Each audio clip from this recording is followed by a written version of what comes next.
probably seen one of these, a Lego brick. But have you ever wondered how it all started and why it's called Lego? Actually, the name is much older than this plastic brick.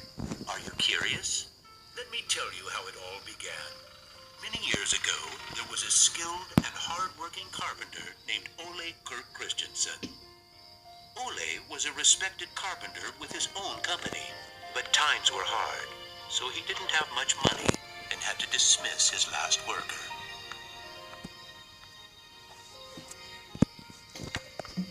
Come on in. I've closed down the workshop and packed my things. Thank you. I suppose I'd better write you a paycheck.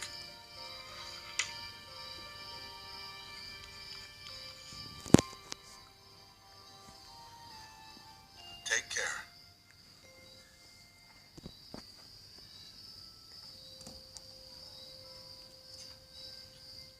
Well, that was the last one. I just didn't imagine that it would come to this. I know. It's hard to understand. But at least now it can't get much worse. But it did get worse. Shortly after, Ole lost his wife. But Ole was a special person. He wasn't the type that gave up. And with the responsibility of his 4 sons, he had to think of something. Ole had gotten an idea, and for him, it never took long to put an idea into action. Ole's little invention made his boys so happy that he thought maybe he should start making toys. Ole decided to give it a try. Luckily, he had saved up a lot of wood from the carpentry production. He could now use it to make toys. Time passed by, and even though Ole was a skilled carpenter and had a good eye for quality and detail, sales were very slow. Luckily, one of his sons, Gottfried, started helping out his dad after school. Together, they just barely managed to keep up the production. Eventually, word began to spread that wooden toys of the finest quality were being made in the little workshop in Billund. One day, a man drove into town, a man who would change Ole's future. He was a wholesaler from Fredericia. I've heard that you're making some very nice wooden toys. Well, one does his best. The wholesaler was very impressed with all the wooden toys and placed a big order before he left. Now there's finally someone who can see the opportunities in what we're doing. Look at this. The wholesaler wants to put a lot of our toys into his store for the holidays. It's going to be a good Christmas this year, but we'll be busy. Now there was a lot to do in the little workshop, and Ole could rehire his former workers. Ole only used the highest quality wood, which was hand-picked and very carefully prepared. They worked day and night to get the order finished, so the wholesaler could get the toys out in stores before Christmas. Is there something wrong, Dad? I'm afraid that we're in big trouble. In the middle of their work, Ole received a letter saying that the wholesaler had filed for bankruptcy and couldn't buy the toys that he had ordered. But what are you gonna do? What about Christmas? Now we can't even afford food? I'll do it. What are you gonna do, Dad? I'll do it myself. I'll drive around selling the toys. There was no time to lose. Ole packed the car with all the toys and drove off. Ole was a very good toy maker, but was not a very good salesman. He didn't like praising himself or talking about how carefully the toys had been made, but he had to keep trying if he was going to sell anything. This is going to be a blast. Is there anything you are interested in? It looks exciting, but I don't have a lot of money right now. Maybe we could trade and call it even. Well, I would prefer money, but In the end, he succeeded in selling all the toys. He didn't receive as much money as he had hoped, but the family managed, and they had plenty of food for Christmas. Time passed by, but the toys didn't sell as quickly as they had expected. Ole thought perhaps the company needed a good name. what should it be? It has to be a short word. I wanted to convey playing well. In Danish, playing well is called leg godt. What should it be? What should it be? Yeah, if only I could get some sort of a sign.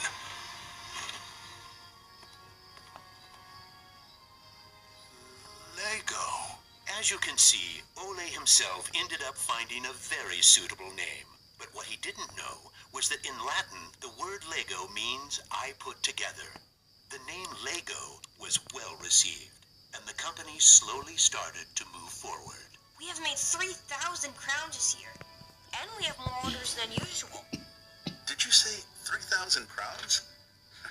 Then you need to see what I've been looking at. Even though Gottfried wasn't comfortable spending money on a milling machine, he could see that it was useful and that the quality of the toys improved. Could you finish the last batch and get it ready for shipping? I will. Dad, I've saved a lot of money for the company today. Really? How? I figured we could save money in the lacquer, so I only coated the ducks twice instead of 3 times. You what?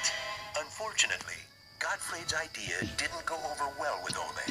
Ole made Gottfried unpack all the ducks himself, give them the last layer of lacquer, and bring them back to the train station. Ole believed in high quality and not cheating his customers. When Gottfried returned, Ole explained that that wasn't the way to create a good brand. This little lesson opened Gottfried's eyes to the fact that every detail matters, and only the best is good enough. In the late 1930s, Lego was making a profit. Even when the Second World War broke out, they tried to make the best out of a difficult time. It seemed nothing could go wrong. But a stormy night in 1942 changed their luck.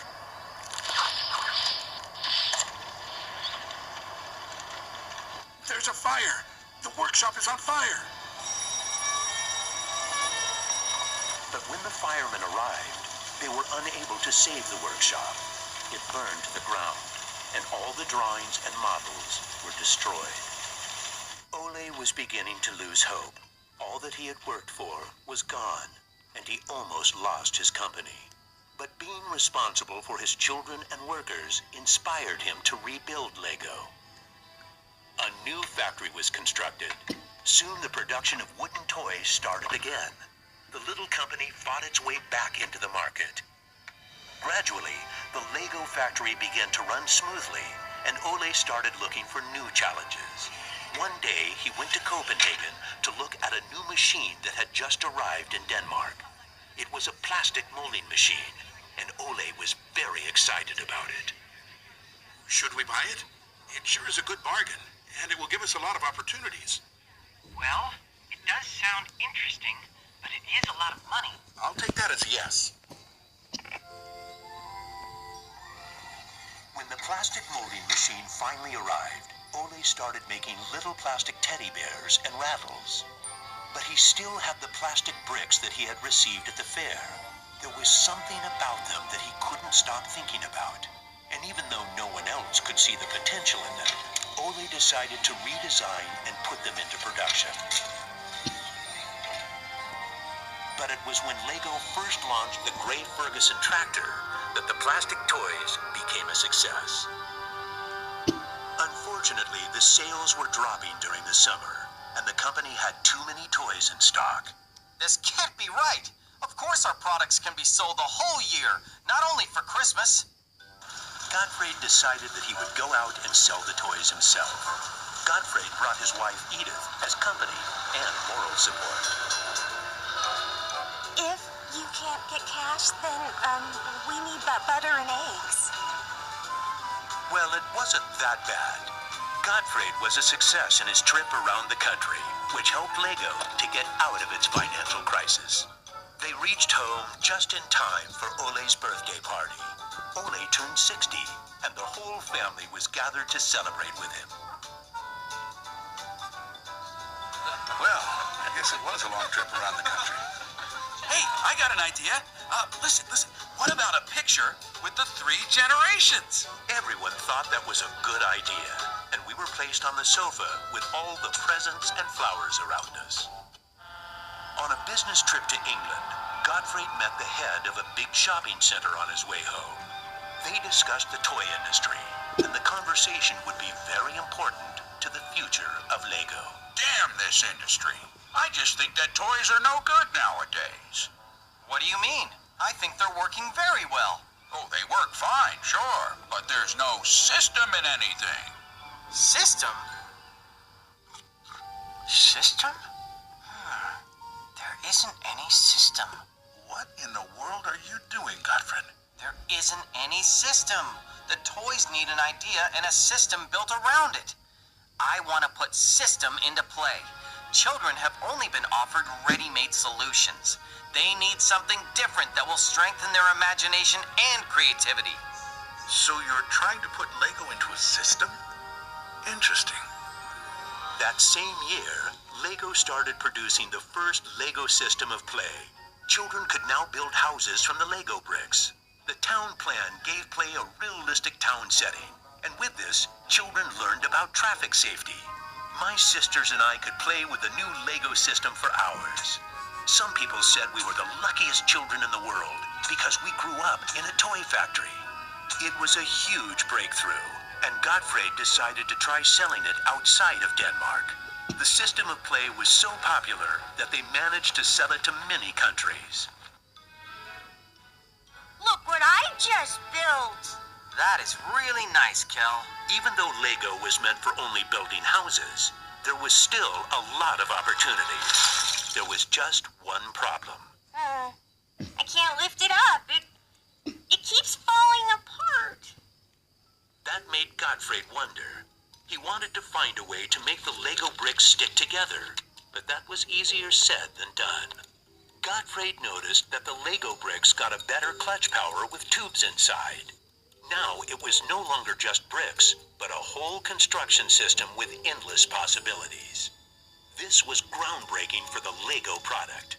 With a child's imagination, Lego could be anything in the world, over and over again. The imagination is the limit. Look, Dad. Now I can build everything. Unfortunately, Ole never got to see how successful the little brick actually became. Godfrey was left on his own, and he had to go through another fire at Lego that destroyed most of the wood production.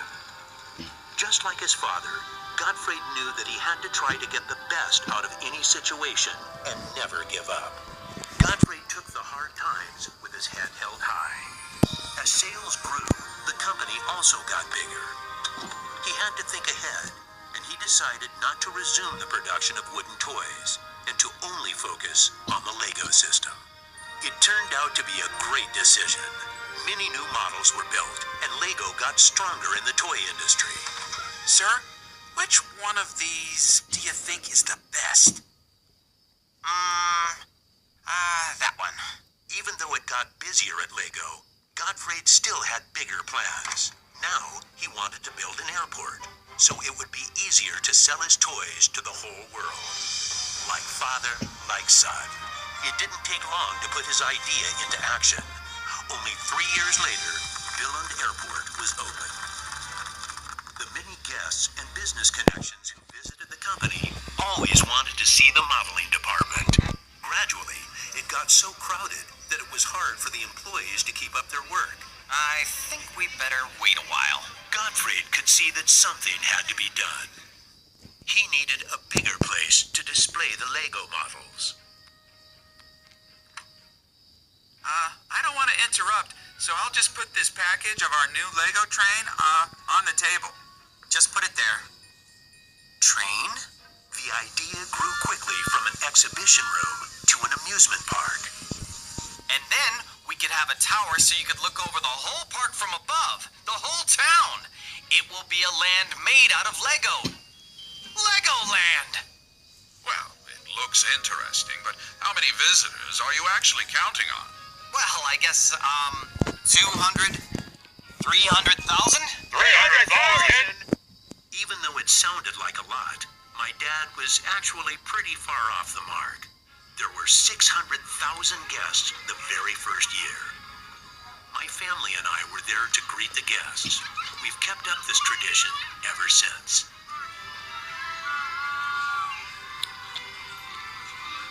Now you know how it all began. Lego wouldn't be what it is today if it hadn't been for my grandfather's sense of quality and search for perfection. My father firmly believed in the endless possibilities of the Lego system. I seek to take the Lego idea even further, encouraging children to explore, experience, and express their own world, a world without